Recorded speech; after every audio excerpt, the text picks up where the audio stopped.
por salud.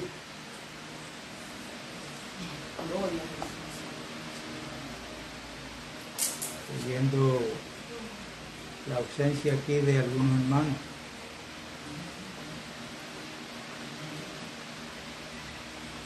Vamos a orar. Padre, en el nombre de Jesús te alabamos, porque tú eres bueno, porque para siempre es tu misericordia. Te alabamos, Señor, porque tú nos escogiste, nos elegiste. Desde antes de la fundación del mundo nos aceptaste en tu Hijo amado. Esa aceptación, Padre de la gloria, se originó en ti, porque tú nos conociste primero. Amén. Porque tú nos amaste primero. Sabía que por la desobediencia de Adán estábamos lejos de tu gloria y no la podíamos alcanzar. Por eso vino Cristo Jesús en obediencia a ti y nos rescató, pagó el precio. Y hoy podemos darte gracias, porque somos para la alabanza de tu gracia. Porque es por gracia, no es que nos merecíamos, sino que es por tu gracia, Padre. Y cada día recibimos gracia sobre gracia. Y por eso te alabamos, Señor. En esta mañana nos ubicamos bajo la gracia tuya para ministrar tu palabra, para recibirla, sabiendo que eres tú quien le das el crecimiento. Gracias en el nombre de Jesús. Amén, amén y amén.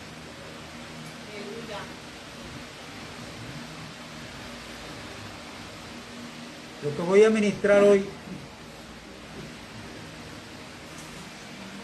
aunque yo tenía hace tiempo preocupación por esta palabra que voy a ministrar, pero no lo había hecho porque tenía mis dudas.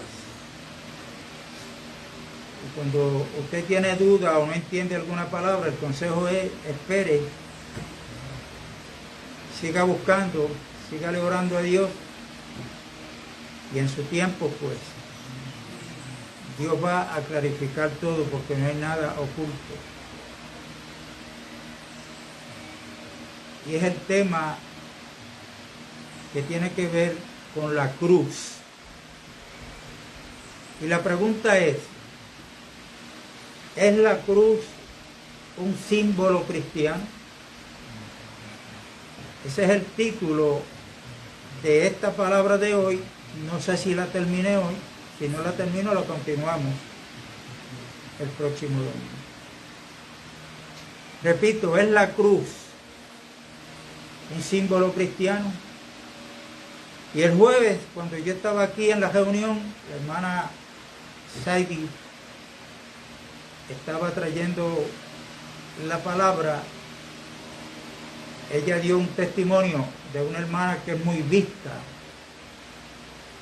y escuchada por la televisión, que es Joyce Meyer,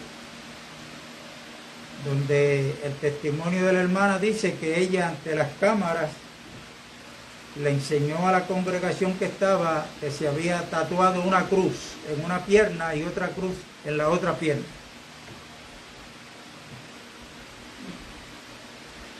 La reacción de los que están allí es aplauso. ¿Qué significa un aplauso ante una actitud como eso? Bueno, pues estamos de acuerdo. Entonces, yo pienso, ¿verdad?, que en cierta ocasión Jesucristo dijo: guardaos de los hombres. Y él no habló ahí de los falsos profetas, para mí él generalizó. O sea que tenemos que cuidarnos. Y hay muchos hombres y mujeres que comenzaron siendo usados por Dios,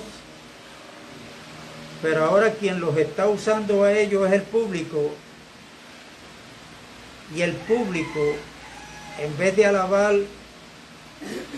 y ver la gracia de Dios en el hermano o en la hermana, han quitado la mirada de Cristo y la están poniendo en ciertas personas y ahí se convierten en unos ídolos.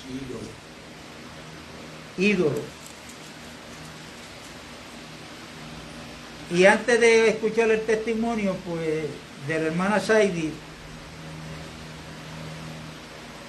pues, el hijo mío había escuchado y visto un mensaje de David.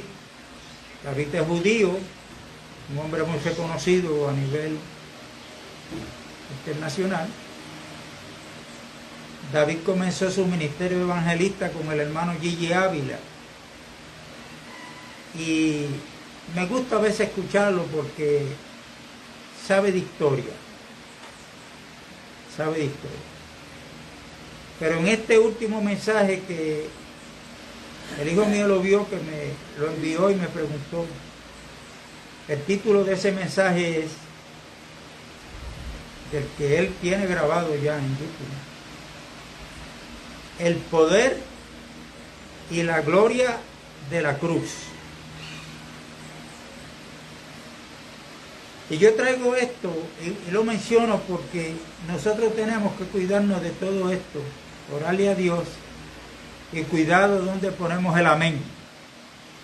Porque cuando usted dice amén, lo que está queriendo decir es que usted está de acuerdo con lo que se está diciendo. Y hay versículos bíblicos que si no recibimos el entendimiento de parte de Dios, pues nos parecen como que, por ejemplo, el apóstol Pablo se está refiriendo en algunos temas a la cruz y no a aquel que estuvo clavado en la cruz llamado Jesucristo, nuestro Señor y Salvador. ¿Ok? Y aquí se mencionó mucho el jueves en la reunión la palabra.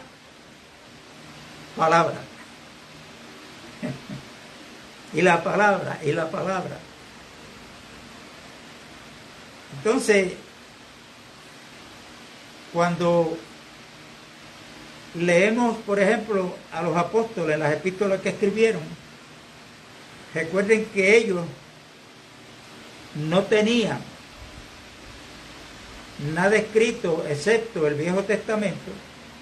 Entonces lo que ellos escriben para la iglesia, para el Nuevo Pacto, no tenemos o no podemos dudar que fue inspiración del Espíritu Santo, y como le dijo Pablo a los Corintios: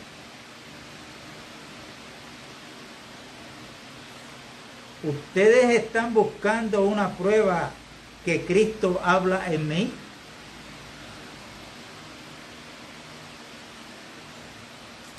Cuando Jesucristo hablaba, Él decía: las palabras que yo hablo no son mías, sino que lo que yo oigo decir al Padre es lo que hablo, es lo que digo. En Hebreos dice que Dios, habiendo hablado en otros tiempos a nuestros padres por medio de los profetas y de diferentes maneras, en estos últimos tiempos, en estos postreros tiempos, nos ha hablado en el Hijo. Hay otras versiones que dicen a través del Hijo.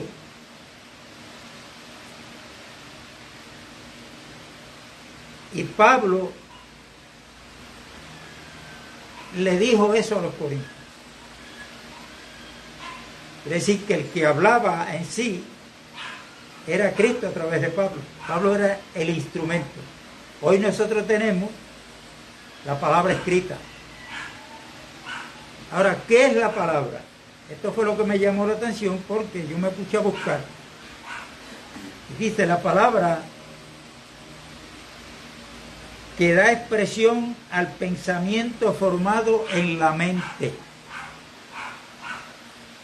Cuando nos referimos a la palabra de Dios, a la palabra escrita, esto estaba formado ya en la mente ¿de quién? De Dios.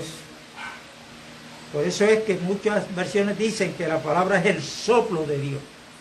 O sea, sale de Dios, sale de lo que ya tenía en su mente Dios programado desde antes de la fundación del mundo. Entonces, en la palabra dicha lo expresa. Y esto lo podemos ver en nosotros mismos. Cuando hablamos, la palabra que hablamos es porque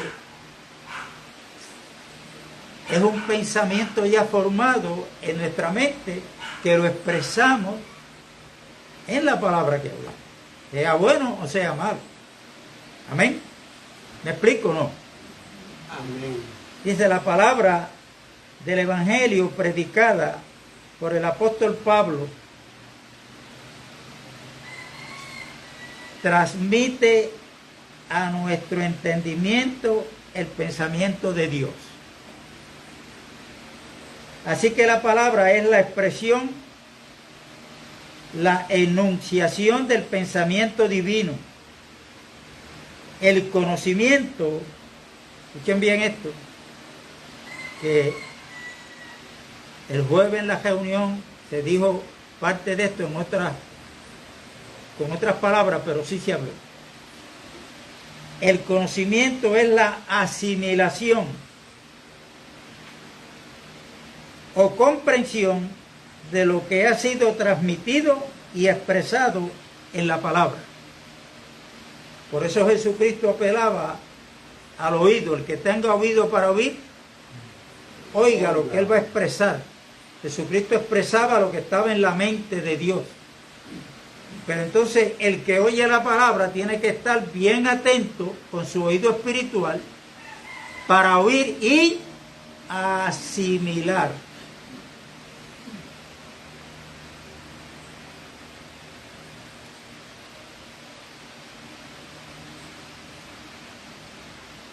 Asimilar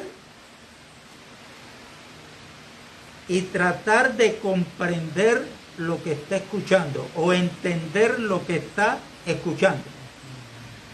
Esto lo podemos ver en el libro de Esdras. Cuando Esdras comenzó a leerle la ley, dice que allí había hombres que estaban bien atentos a lo que Esdras les decía para ellos poder entender lo que el sacerdote Esdras le explicaba. Santiago dice que debemos recibir la palabra implantada, o sea, la que ya está. No ir más allá de lo que está escrito, sino la que está implantada. Tratar de entenderla, asimilarla y tratar de entenderla, aunque muchas veces nos vamos con algunas dudas, y eso no es pecado. O sea, lo que quiero decir es, bueno, el hermano dijo esto, pero yo no lo entendí. Eso es algo normal que debe pasar en nosotros. Lo bonito de esto es que reconocemos que no lo entendí. Y si, por ejemplo, yo soy el que estoy hablando y me equivoco, pues reconocer que yo me equivoqué. Eso es ser manso y humilde de corazón. Porque aquí en la iglesia el que sabe es Cristo Jesús. A ese es que hay que darle la gloria. Y por eso es que nos necesitamos los unos a los otros como cuerpo. Como cuerpo. O sea, lamentablemente, pues en muchas congregaciones denominacionales, lo que diga el pastor, bueno, pues como lo dijo el pastor, pues, amén. No, hermano. Guardados de los hombres. Y hoy en día más. El tiempo que nos ha tocado vivir.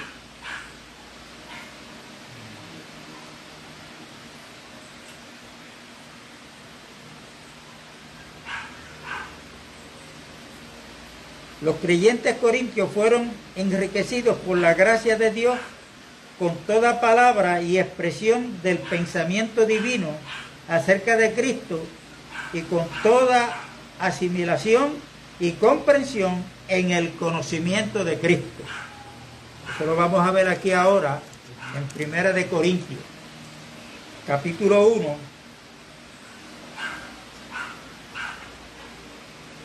que el apóstol Pablo dice, y leemos,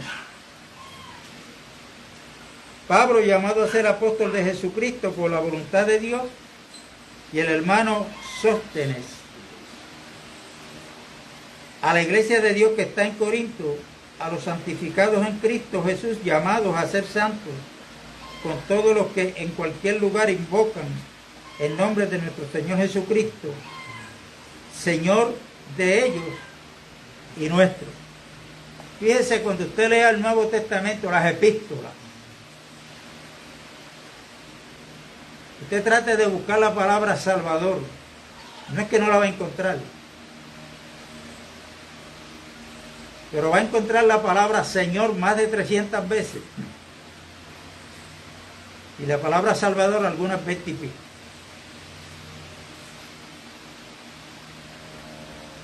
No es que Cristo no sea el Salvador. Esto yo lo he dicho muchas veces, lo estaré repitiendo, que no me vayan a malinterpretar. Jesucristo fue el Salvador cuando estuvo en la cruz. Allí fue levantado y estuvo 6 horas. De 12 del mediodía a 3 de la tarde, allí se cumplió Isaías 53 en la persona de Cristo. Allí Él se constituyó el Salvador de todos nosotros. Pero a las 3 de la tarde murió físicamente y lo pusieron en una tumba de José de Arimatea. Le prestaron el asno, le prestaron el sitio donde iba a participar de la última mesa con la última Pascua con los discípulos. Le prestaron una tumba. ¿Y por qué todo eso? Bueno, porque Él dijo, mi reino no es de este mundo. Jesucristo, a pesar de que Él fue el creador de todo, nos dio a entender que no estaba pendiente a nada, ni preocupado por nada de lo terrenal. Todo eso hay enseñanza para nosotros, hermano. Y estuvo en el corazón de la tierra, como Él había dicho, 3 días y 3 noches, 72 horas. Cuando fueron a la tumba, si fue domingo en la mañana, quiere decir que Cristo no murió viernes, como lo quieren enseñar Roma. Y que Cristo tiene que haber muerto un miércoles, porque los judíos no tienen días en la semana como lo tenemos nosotros, que para ellos lunes, martes, eso no existe para ellos. El único día que tiene nombre para ellos es el Sabbat, el día de reposo. Y esto es bueno hablarlo, pero es bueno también que el que quiera, hágase un buscador, busque la historia, que nos puedan enseñar de todas estas cosas. Y cuando fueron el primer día de la semana, unas mujeres encontraron que la piedra estaba ¿qué? Habían movido. Le presentaron unos ángeles y le dijeron, ¿por qué buscan?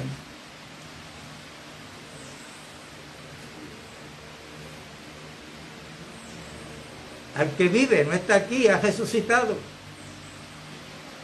Quiere decir que la profecía en cuanto a Cristo fue cumplida. Pero cuando Cristo resucitó fue ascendido a los cielos. Es el único que después de haber resucitado en el nuevo pacto fue ascendido a los cielos. Había bajado primero, Efesios 4, y luego que cumplió la voluntad del Padre y llevó a cabo el plan de redención, fue ascendido a los cielos de nuevo y recibió la gloria por la cual Él oró, y está en Juan 17, la gloria que tú me diste antes de que el mundo fuese.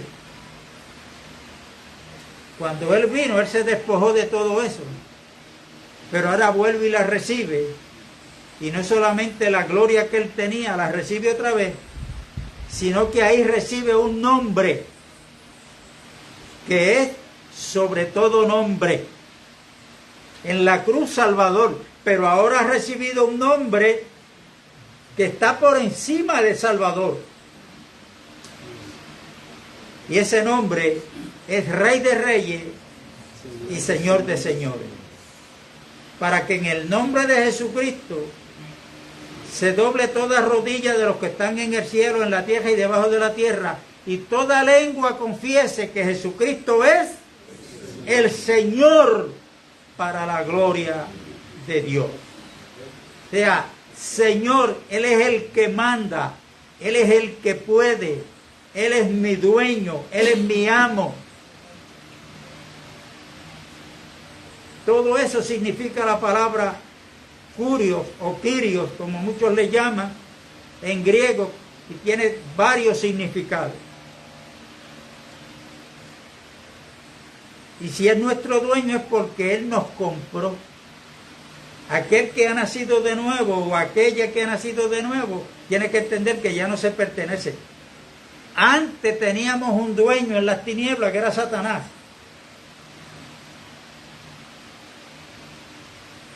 Pero por haber creído en Cristo, ahora tenemos otro dueño que se llama Jesucristo.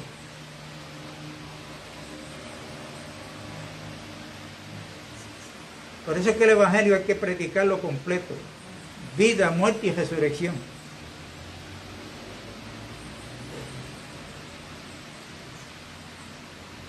Verso 3. Gracias y paz a vosotros de Dios nuestro Padre y del Señor Jesucristo. Gracias doy a mi Dios siempre por vosotros, por la gracia de Dios que os fue dada en Cristo Jesús. Porque en todas las cosas fuisteis enriquecidos en Él, en toda palabra y en toda ciencia. Esta palabra ciencia ahí es conocimiento. Tres aspectos. En toda palabra y en toda ciencia. Así como el testimonio acerca de Cristo ha sido confirmado en vosotros, de tal manera que nada os falta ningún don, esperando la manifestación de nuestro Señor Jesucristo.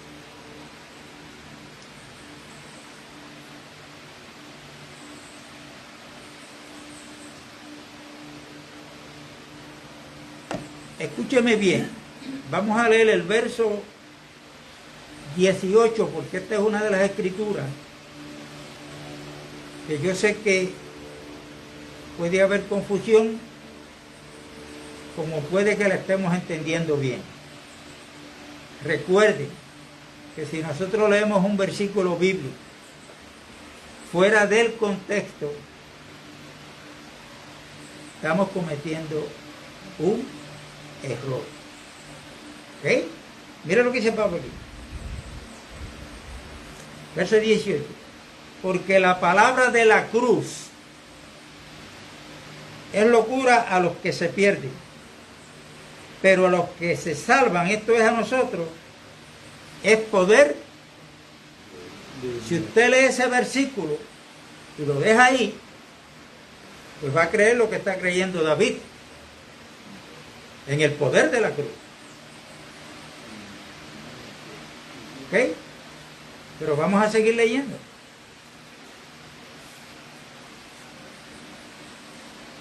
Pues escrito está: destruiré la sabiduría de los sabios y desecharé el entendimiento de los entendidos. ¿Dónde está el sabio de este? ¿Dónde está el sabio? ¿Dónde está el escriba? ¿Dónde está el disputador de este siglo? ¿No ha enloquecido Dios la sabiduría del mundo? Pues ya que en la sabiduría de Dios el mundo no conoció a Dios, mediante la sabiduría agradó a Dios salvar a los creyentes por la locura de la predicación. Usted puede leer ese texto y buscar, bueno, pero ¿qué es la locura de la predicación? Bueno, todo eso la Biblia nos explica. Porque los judíos piden señales y los griegos buscan sabiduría. Ahora, mire lo que dice el verso 23. Pero nosotros predicamos a Cristo crucificado. Para los judíos ciertamente tropezadero y para los gentiles locura. Mas para los llamados así judíos como griegos, Cristo, poder de Dios y sabiduría de Dios. Lo que quiere decir Pablo es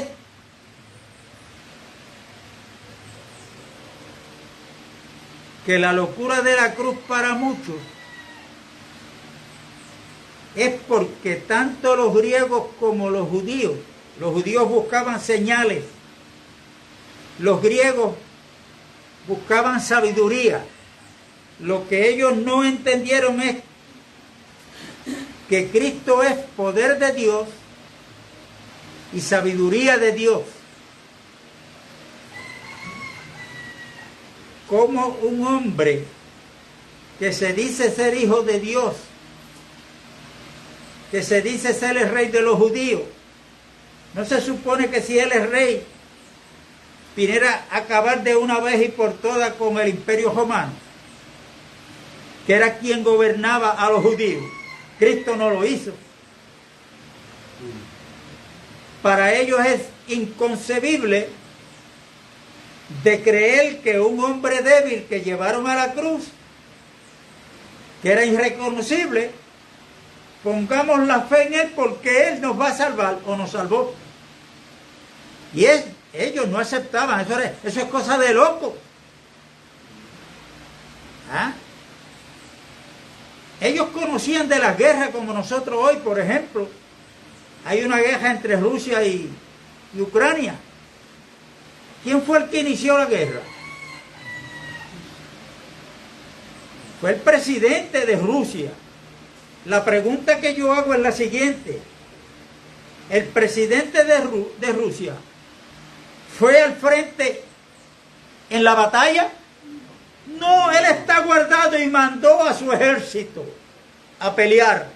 En el caso de nuestro jefe, él es el que viene y va al frente para luego, por eso en Hebreos 6 dice que él es el precursor, o sea, el primero. Él le dio el frente al diablo, él le dio el frente a la tentación, él le dio el frente al pecado, él le dio el frente a la muerte y a todos los venció. Para que nosotros ahora, creyendo en él, podamos llegar a donde él está. Ese es nuestro jefe. Ese es nuestro amo. Ese es nuestro Rey Jesucristo. Ahora, antes de Cristo ir a la cruz,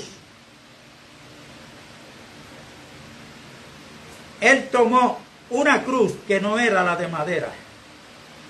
No era la cruz, el madero que tenían los romanos para dar muerte al malhechor más grande que había para ellos, que en este caso fue Cristo. Y cuando usted lee la Biblia, los evangelistas,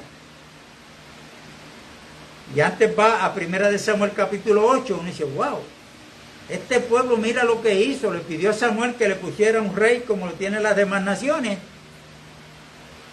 y no quisieron que Dios siguiera reinando sobre ellos. Pero hermano, esa no es la única vez. Cuando ahora Jesucristo está frente y con este pueblo, ellos le dijeron a Pilato, si tú te haces amigo de Cristo, te constituyes en enemigo del César, que era el que mandaba, era el rey. Porque nosotros ya tenemos un rey que es el César. Vuelve de nuevo a este pueblo a rechazar al rey de ellos para seguir bajo el dominio de un rey pagano.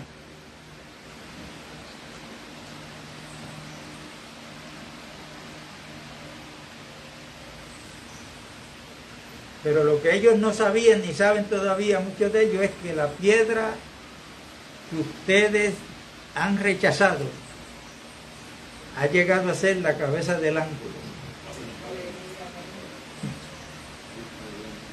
Amado, ese era el plan de Dios. Por eso es que las cosas que Dios hace para nuestra mente finita son difíciles de entender.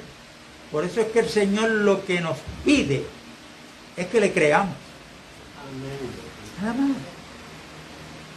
Nada más. Dios dice que esto es blanco. Pues yo puedo usar mi mente finita, mi mente carnal y decir, te equivocaste, eso es colorado, rojo. Y nunca, es que se nos olvida muchas veces que Dios le llama a las cosas que no son, como si fuesen. Está en Romanos capítulo 4. Ese es nuestro Dios. Entonces hay que tener cuidado cuando leemos las Escrituras. Y antes de Cristo ir a la cruz, porque vamos a ir para ver que la cruz de madera, no surgió en la época de Cristo. La cruz estaba en el pensamiento de Dios, en el plan de Dios desde antes de la fundación del mundo. ¿Por qué? Porque la historia que iba a tomar su curso, que iba a ser historia, o sea, para el futuro, ese futuro ya para Dios era historia. Por eso, cuando Cristo muere en la cruz, vamos a ver en Gálatas por qué fue que Él murió en la cruz. Pero si usted lee a Deuteronomio, el capítulo 27, ya Dios había establecido que maldito era todo aquel que moría en una cruz. En una cruz. Vamos a dejarlo ahí, luego seguimos la historia. Amén.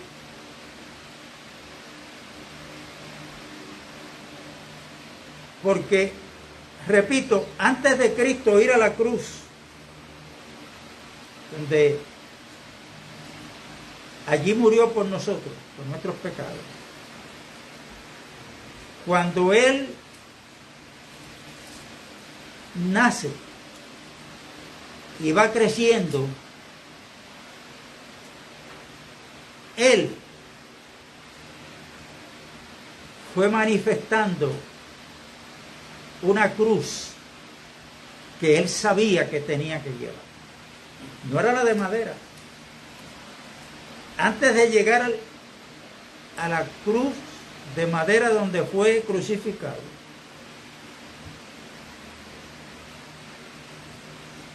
Él sabía que tenía que ejercitarse en una cruz para que luego que Él la estaba practicando, lo estaba llevando a la práctica, entonces Él demandar que esa cruz que Él llevaba, la teníamos que llevar nosotros también. Amén. En Lucas 9:23 dice que el que quiera seguirlo, ¿cuál fue las instrucciones de él? Tome su cruz cada día y siga. ¿Cuál cruz es esa? Que él la comenzó a llevar en su ministerio desde que nació. Él estaba sujeto a sus padres. Amén. Excepto cuando se le pierde en camino, que regresaban, la orden que habían dado para que fueran, era una orden del emperador. Cuando regresan, María buscó en la multitud de José, el niño no estaba. Lo encontraron allá, ¿dónde? En el templo. Esa palabra en ese tiempo está bien dicha porque era el templo de los judíos. Lo estuvieron buscando, yo no sé, no me recuerdo si fueron 3 días hasta que lo encontraron, pero los que estaban perdidos eran ellos, porque Cristo no estaba perdido. Nunca se ha perdido. Amén. María, pues, le reclamó, pero él le dijo, ¿qué le contestó él? Tú no sabes que en la casa de mi padre es que me conviene estar. Pero para Cristo ya a esa edad sabía que la casa del Padre no era aquel edificio. Para los judíos creían que esa era la casa de Dios. Pero Cristo sabía que la casa del Padre era la nación de Israel.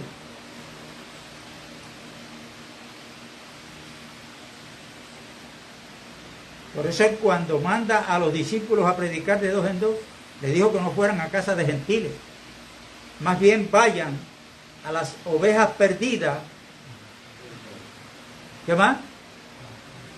De la casa de mi padre. Las ovejas perdidas de la casa de mi padre.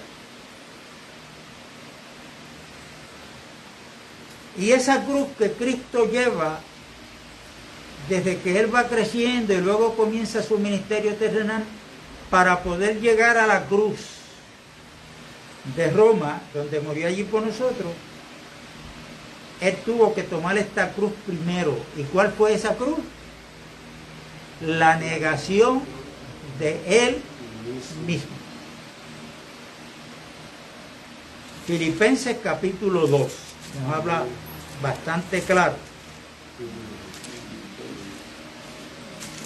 Filipenses capítulo 2.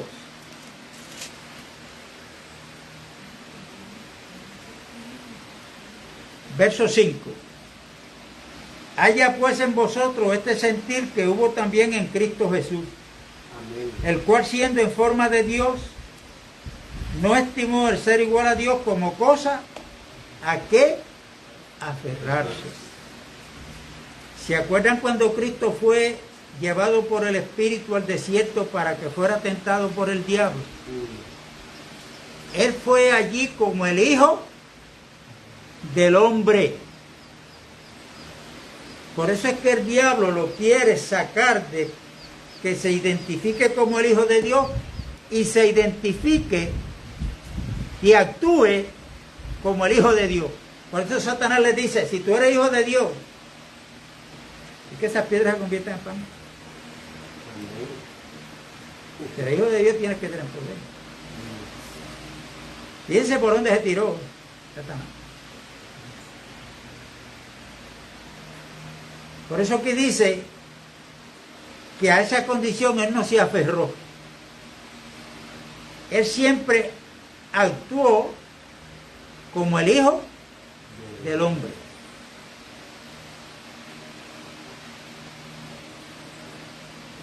Sino que se despojó a sí mismo tomando forma de siervo,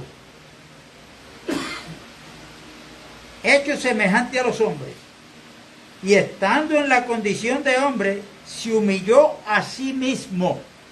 Nadie lo humilló. Se humilló a sí mismo.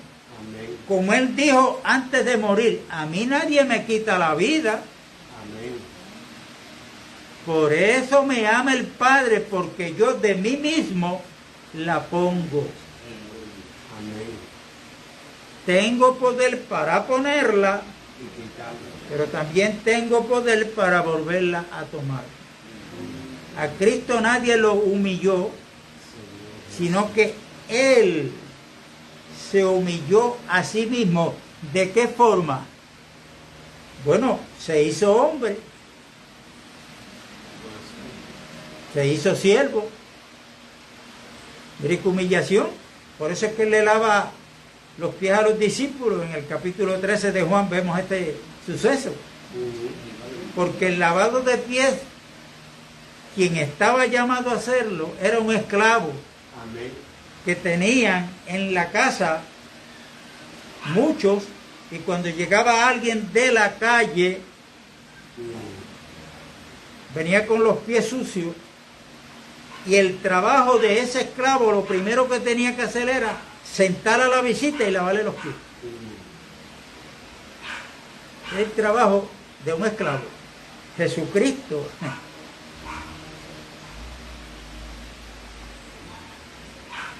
tomó forma de siervo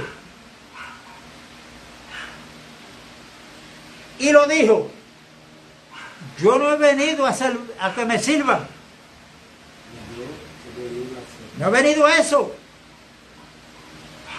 he venido a servir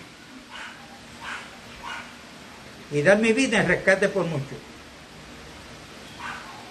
Por eso los discípulos que estaban con él, que luego fueron apóstoles, pues sus dudas se las hacían saber a él, le preguntaban que quién iba a ser el más grande en el reino de los cielos. Él le dijo: bueno, aquel de ustedes que quiera ser el más grande, ¿sabe cuál es la forma? ¿Cuál es la fórmula?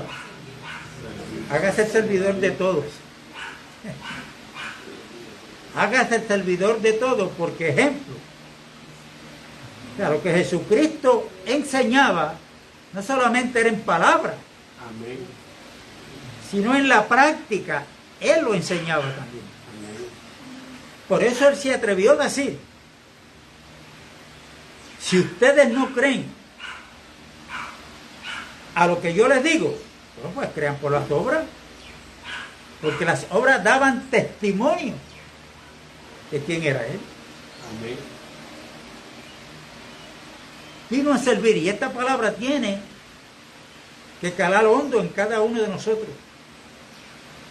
Tiene que calar hondo, pero para asimilarla y luego decirle a Dios: dale el crecimiento desde mi espíritu para que en mí se vea esta palabra hecha una realidad.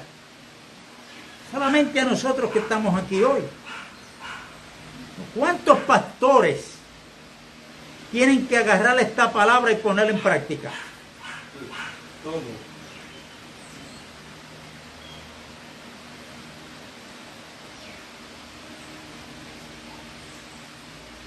Y usted me dirá: hermano, pero pero nada. Porque es que el dueño de la iglesia, que es Cristo, nos dejó las instrucciones. Y no solamente escritas, sino que el ejemplo que él dio. Y ahí se siguió humillando. Y dice Pablo que se humilló hasta la muerte. Y muerte de cruz. Como oveja fue llevado al matadero. No abrió su boca ante los trasquiladores. Cerró la boca. Él se podía defender.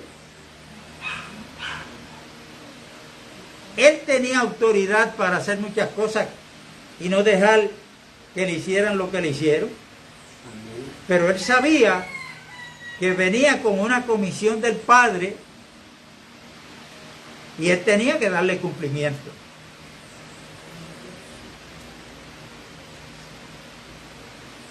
Por eso esa cruz de la negación del yo, de su voluntad, Cristo comenzó a llevarla antes de que lo llevaran a la cruz, a que fuera a morir por cada uno de nosotros. Y esa cruz de la negación del yo, de su voluntad, nadie se la impuso, ningún religioso, ninguna religión, sino que él se humilló a sí mismo. Amén. La tomó en la oración del Getsemaní. Padre, si es posible, pasa de mí esta cosa. Pasa de mí. El sufrimiento que iba a tener. Pero no se haga mi voluntad, sino la tuya. Amén. Y cada uno de nosotros tenemos que examinarnos en esa cruz. que estamos llamados a tomar todos los días. Todos los días. Porque Él lo dijo, esto no me lo inventé yo. El que quiera seguir en pos de mí, niéguese a sí mismo, tome su cruz cada día. ¿Por qué? Cada día. Porque cada día que vivamos en esta tierra vamos a tener la oportunidad de que mi voluntad sea la que prevalezca. Lo que yo digo, como yo lo digo, eso es soberbia, eso es orgullo. Eso no es así. El apóstol Pablo dice que debe de haber ese sentir en cada uno de nosotros, que lo hubo en Cristo primero.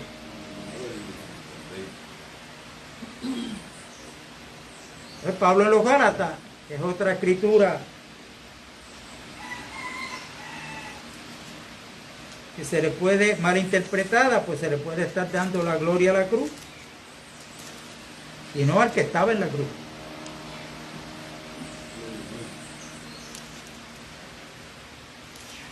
Pablo dice en el capítulo 2 de Gálatas,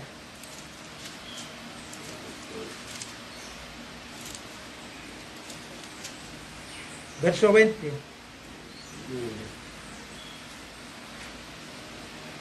con Cristo estoy juntamente crucificado. Y ya no vivo yo, mas vive Cristo en mí. Y lo que ahora vivo en la carne, lo vivo en la fe del Hijo de Dios, el cual me amó y se entregó a sí mismo por mí. Con Cristo estoy juntamente crucificado.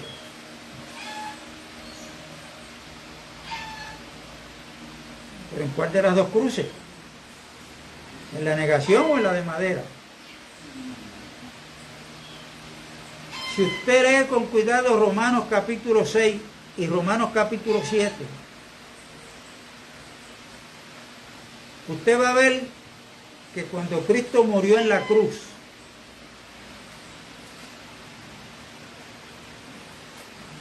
allí Dios hizo algo en la persona de Jesucristo. No solamente trató con el pecado, sino trató con lo que la Biblia le llama el viejo hombre. Estábamos en Adán antes de estar en Cristo. ¿Qué es el viejo hombre para Dios? El viejo hombre en el que está fuera de Cristo son todas aquellas actitudes que proceden de la carne y van formando dentro de ese cuerpo para Dios un hombre que a Dios le plació inspirar a Pablo y que le pusiera el nombre del viejo hombre que está viciado, dice la Biblia, conforme a los deseos carnales, la ira, el enojo. ¿A qué escuela usted fue para que le enseñaran lo que era la ira y usted la pusiera en práctica? ¿A qué escuela usted fue para que lo enseñaran a murmurar? ¿A qué escuela usted fue para que lo enseñaran a coger coraje? ¿A qué escuela usted ha ido para que lo enseñaran cómo ser egoísta?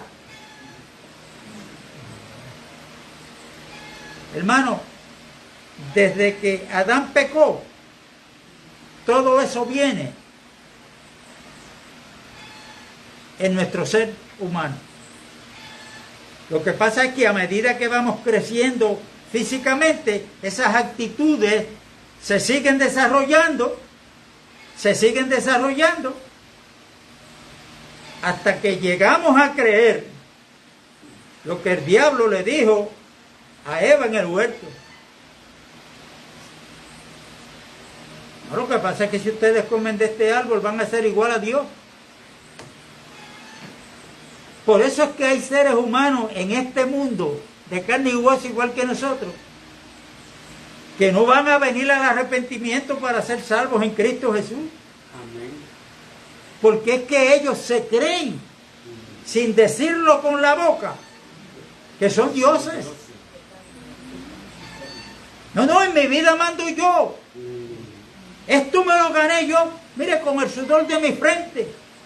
En mi casa mando yo. Este carro lo compré yo con mi dinero.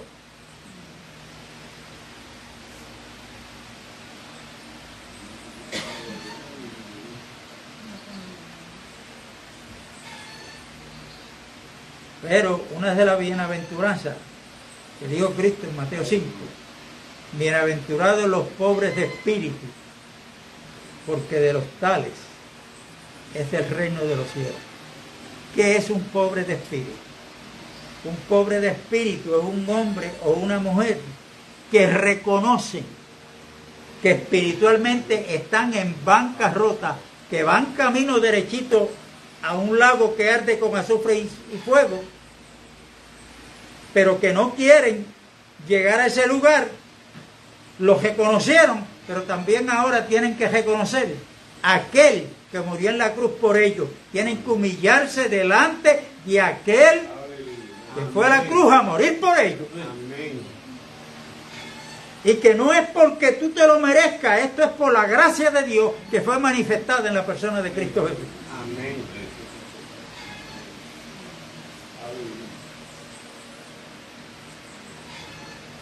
Entonces, si usted lee a Pablo en Romanos capítulo 6, usted va a ver que Pablo enseña que ese viejo hombre, por eso es que dice que Cristo murió por nuestros pecados. O sea, ¿cuántas transgresiones nosotros cometimos antes de estar en Cristo?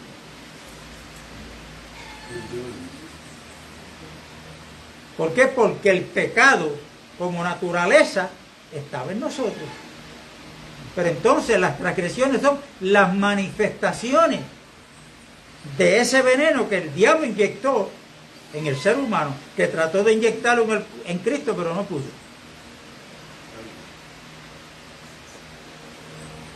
Y esto hay que entenderlo porque hay hombres y mujeres que llevan 15, 20, 25 años en la iglesia, se han convertido a Cristo. No faltan a las reuniones, pero están luchando con muchas actitudes que se manifiestan, que ellos entienden que está mal. ¿Y cómo están bregando? Bueno, pues las armas que están usando, bueno, pues hay que orar más, hay que ayunar por esto. Y el apóstol Pablo, cuando escribe Romanos 6, dice, ¿o no sabéis? ¿O no sabéis que nuestro viejo hombre fue crucificado con Cristo? Muchos no lo saben. Entonces están tratando de hacer algo que ya Cristo lo hizo. ¿Qué es lo que tengo yo que creer? Lo que Dios hizo en la persona de Cristo en la cruz del Calvario. Y cuando el viejo hombre quiera levantarse en alguna actitud,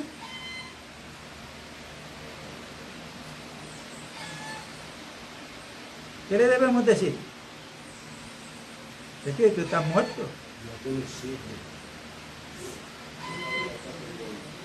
Y un muerto no puede actuar.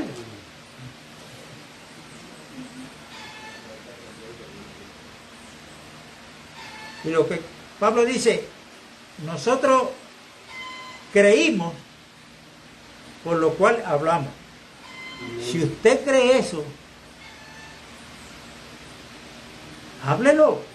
Y yo no le estoy diciendo que venga aquí a traer un mensaje, no, es que usted cuando está en su casa, cuando esté trabajando, cuando esté haciendo y quiera venir una actitud de esa, usted háblele para apagar ese dardo de fuego del maligno. Si lo ha creído, usted actúe en fe, que va a apagar todo dardo de fuego que venga del diablo. Y en Romanos capítulo 7 el apóstol Pablo dice que por la ley, él fue muerto para la ley. ¿Por qué? Porque la ley, según Romanos 7, cuando Pablo se enfrentó a ella, la ley encontró que el pecado estaba en él, la codicia, el pecado. ¿Y qué hizo la ley? Lo señaló y lo mató.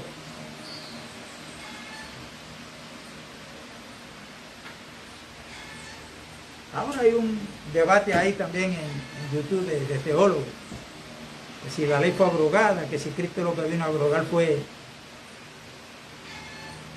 la ley ritual, la ley sacerdotal, pero que el decálogo está vigente.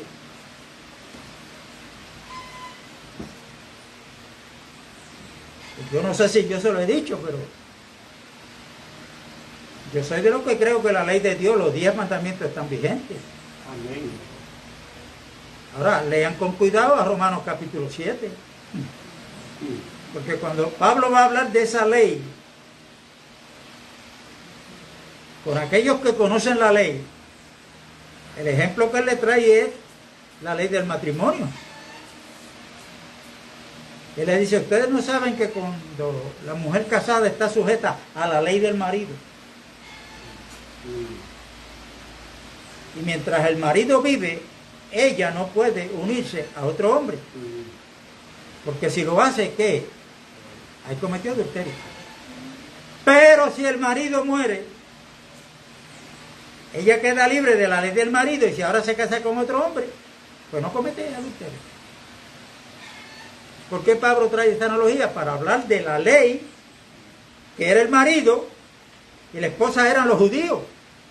En el caso de Dios, Dios no mató al marido. ¿A quién mató? A la esposa. A la esposa. Que en aquel entonces eran los judíos y ahora en el nuevo pacto es la iglesia. Nos mató, la ley está viva, pero nosotros morimos. ¿Cuándo? Cuando Cristo murió en la cruz para ahora ser de otro. ¿De quién? De aquel que resucitó de entre los muertos. Amén, aleluya. Por eso es que hay que creer en la muerte y resurrección y explicarla. Porque usted no puede predicar el evangelio sin la ley. ¿Cómo usted le va a probar a una persona que es pecadora si no es por la ley? Usted le diga, bueno, el primer mandamiento, vamos a ver si tú lo has cumplido, lo estás cumpliendo. Amarás a Dios con todo tu corazón, con toda tu fuerza, con toda tu mente. Y al prójimo como a ti mismo. Ese nada más, dígale ese nada más. ¿Alguna vez tú has codiciado algo? A los varones, al hombre, oye, ¿alguna vez tú has codiciado a la mujer de tu prójimo? Y Santiago dice que el que falla en un mandamiento, falló en los 10, porque no es uno, son los 10. La ley está vigente, pero los que no estamos vigentes para la ley somos nosotros, la iglesia. Ahora somos de otro marido. Amén. Ahora somos de Cristo. Amén, aleluya. Entonces, ese yo, fíjate como dice Pablo, ya no vivo yo. ¿Qué es ese yo? Ese yo es el viejo hombre. Amén. Del cual Pablo está hablando ahí. Ese quedó eliminado porque eso no fue de la noche a la mañana. Pablo tuvo un crecimiento espiritual como estamos llamados a tenerlo nosotros para llegar a ese. En ese estamos, hermanos, en ese crecimiento. Lo que sí que tenemos que estar conscientes de esto. Después que ese yo fue crucificado, ese viejo hombre, ahora Pablo dice, ahora quien vive en mí, no es el yo, el viejo yo, ahora es Cristo.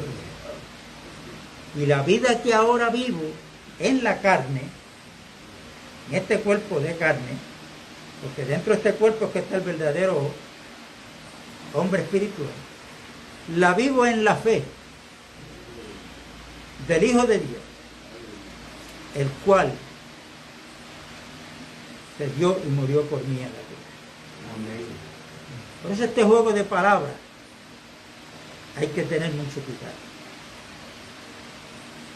Y yo les prometo que no es hablar simplemente de la cruz y explicar, sino que también es bueno ver cómo muchas doctrinas heréticas Roma pudo infiltrar dentro de la verdadera iglesia. del siglo IV en adelante.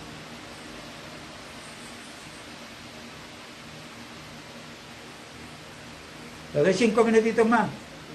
Amén. Esto es bien importante, hermano.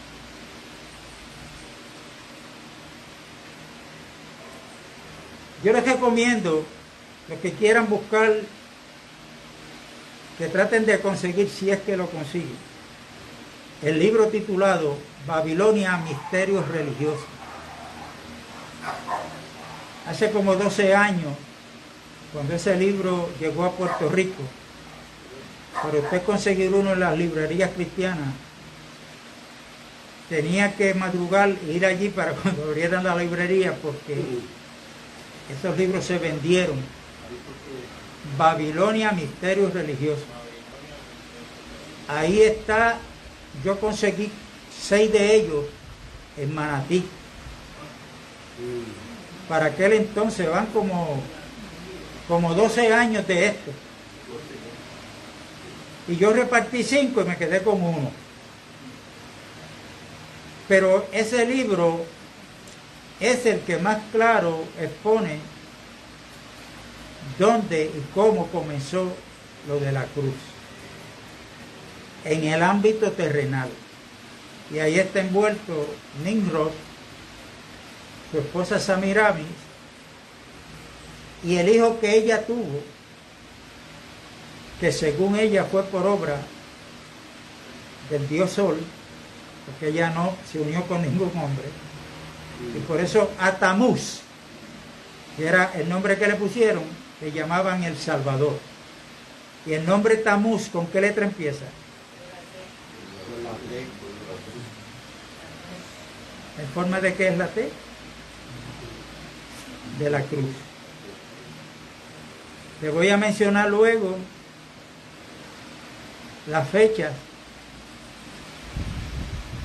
y donde primero se manifiesta. Yo lo estuve aquí apuntando.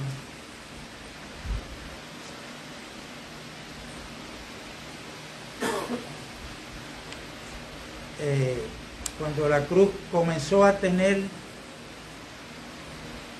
como creencia en Roma, que era un símbolo cristiano, fue en el año 431 después de Cristo.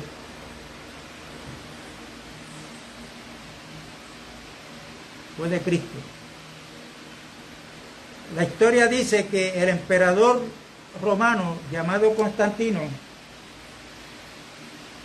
tenía que enfrentarse a una guerra con sus enemigos.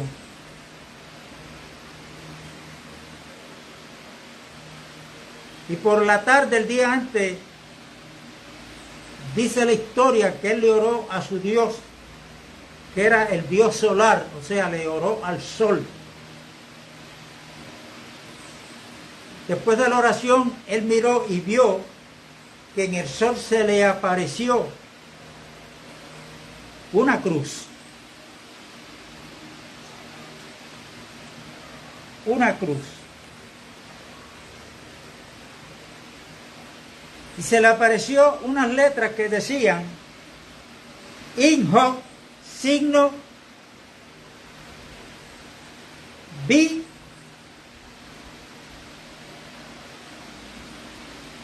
in hoc signo vinces.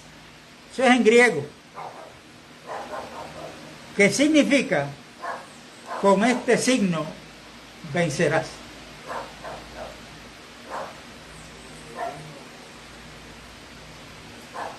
Lo publica, pero donde tenemos que ver es que cuando él fue a la guerra, obtuvo la victoria.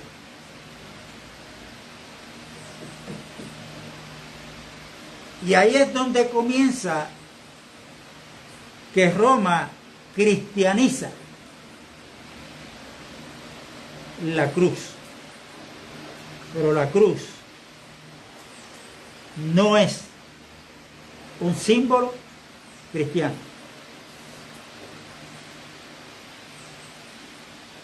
En el año 586 comenzó por orden del emperador a poner las cruces en la cúpula de los templos. De hecho, Constantino ordenó a que hicieran una catedral que está hecha en Roma, lo cual le llaman, desde que la hicieron, la Catedral de la Santa Cruz. Por eso, todo edificio católico a nivel mundial, en la parte de arriba, usted va a ver que no puede haber un edificio católico, que le llaman iglesia, si no tiene la cruz bien grande. Dentro, pero esa de arriba. Y uno dice, hermano, pero eso está en los católicos. Y los edificios que hacen los cristianos.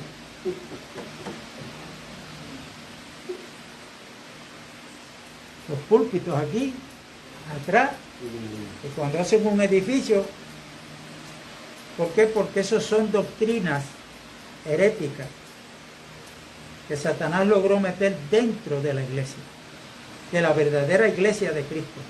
Los creyentes para esa época, los apóstoles habían muerto y ellos perdieron la visión celestial, y por eso es que aparece ahí en Apocalipsis la iglesia de Pérgamo. ¿Qué significa Pérgamo? Casamiento. O sea, la iglesia, la verdadera, se casó con el mundo y el mundo con la iglesia.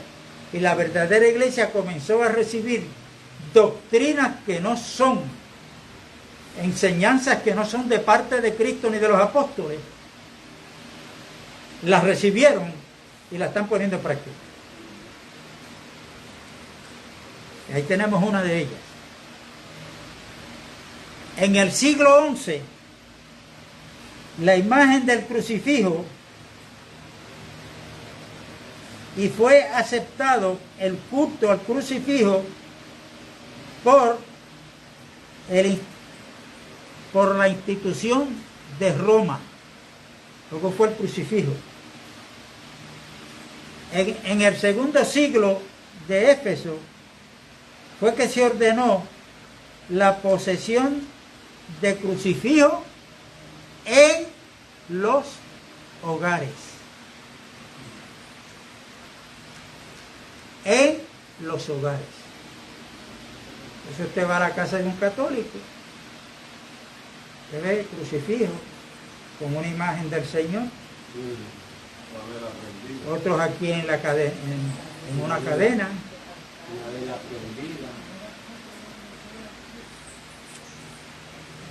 Dándole gloria a quien gloria no merece. La gloria hay que dársela a aquel que llevaron a la cruz. ¿Y por qué Cristo murió en una cruz? Eso lo vamos a decir el domingo, a la luz de la palabra. Amén. ¿Por qué Cristo murió en esa cruz?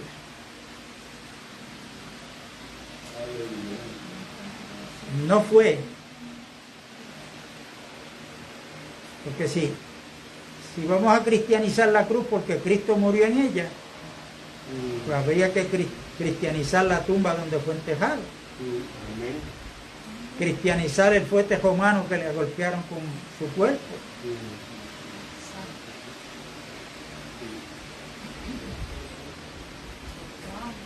Por eso, hermano, hay que tener cuidado cuando estamos leyendo en el Nuevo Pacto y encontramos esa palabra, la cruz. ¿De qué cruz está hablando?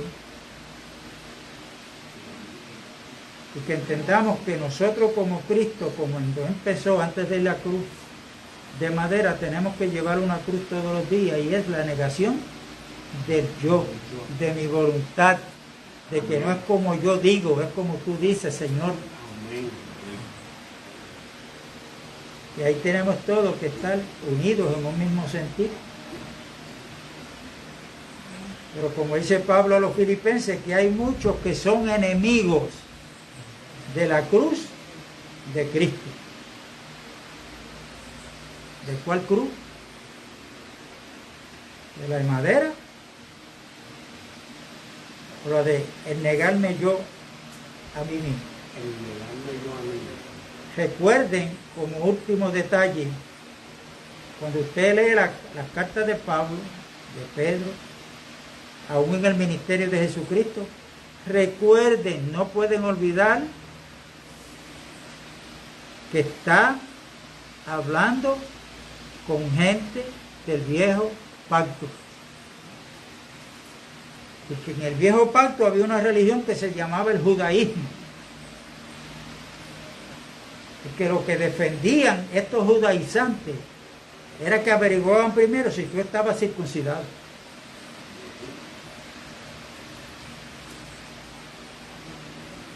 Si tú no estás circuncidado, tú no vales nada para ellos. Tú no eres de Dios.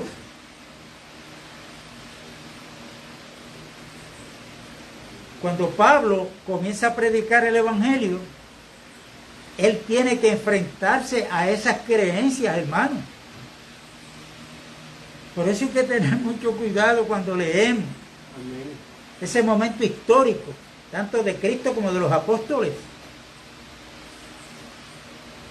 Tenemos que tener cuidado. Bueno, hoy no enfrentamos situaciones en cuanto a la circuncisión, pero sí hoy, si nos enfrentamos con un adventista de clavo pasado, nos vamos a encontrar con la doctrina del sábado. Lamentablemente, con el pueblo llamado cristiano nos vamos a encontrar con la doctrina de los templos, como casa de Dios, como que es la iglesia.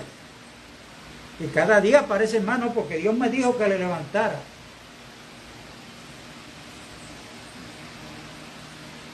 Yo he dicho y lo sostengo, esto es serio, que cuando Dios manda hacer algo a uno y uno no lo hace, eso es desobediencia y es pecado. Pero cuando uno hace algo para Dios que Dios no ha mandado, eso es presunción, eso es soberbia, eso es orgullo. Porque Dios no necesita nada de nosotros, nosotros necesitamos a Dios. Amén.